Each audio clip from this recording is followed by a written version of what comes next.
Summer holidays లో పిల్లల్ని బయటకు తీసుకెళ్లాలి అనిపిస్తుంది కానీ ఈ ఎండ్ లో బయట తిరగడం కష్టం కదా. అలాంటి టైంలో నేను ఒక ఫ్రీ ఇండోర్ ప్లేస్ ట్రై చేశాను. అదే 3-2-1 Olympic and sports museum. Fun, learning and activities అన్ని ఒకే ప్లేస్ లో. ఇదే ఒలింపిక్ గ్యాలరీ ఒలింపిక్ హిస్టరీని చాలా ఇంట్రెస్టింగ్ గా చూపించారు. ఓల్డెన్ డేస్ నుంచి మోడర్న్ ఒలింపిక్స్ వరకు గేమ్స్ ఎలా ఎవాల్వ్ అయ్యాయో చాలా ఇంట్రెస్టింగ్ గా చూపించారు. పిల్లలకి కూడా ఈజీగా కనెక్ట్ అయ్యే విధంగా ఉంటుంది. ఇదే హాల్ ఆఫ్ అథ్లెటిక్స్.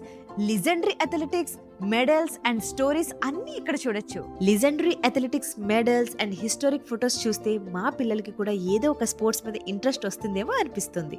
లాస్ట్ లో పిల్లలకి ఫుల్ ఎంటర్టైన్మెంట్ ఉండే యాక్టివిటీ జోన్ ఉంది. నాకు పర్సనల్ గా బాగా నచ్చిన ప్లేస్ ఇది. Interactive games, virtual sports activities తో పిల్లలు ఆడుతూ నేర్చుకుంటారు. మేము కూడా వాళ్ళతో కలిసి కొంచెం గేమ్స్ ఆడడం నిజంగా కొన్ని నిమిషాలు అన్ని మర్చిపోయి చిన్న పిల్లలు అయిపోయాం. అండ్ ఫీఫా 2026 సందర్భంగా కిడ్స్ కోసం colouring and T shirts painting activities కూడా ఉన్నాయి. నేను కూడా ఒక టీ షర్ట్ పెయింట్ చేసి ఫుల్ ఎంజాయ్ చేశాను. మీరు కూడా ఈ సమ్మర్ లో పిల్లల్ని ఎండన బారిన పడకుండా ఫన్ అండ్ లెర్నింగ్ కలిపి ఒక మీనింగ్ఫుల్ అండ్ అవుటింగ్ ప్లాన్ చేస్తుంటే 3-2-1 ఒలింపిక్ అండ్ స్పోర్ట్స్ మ్యూజియం ని డెఫినెట్లీ ట్రై చేయండి.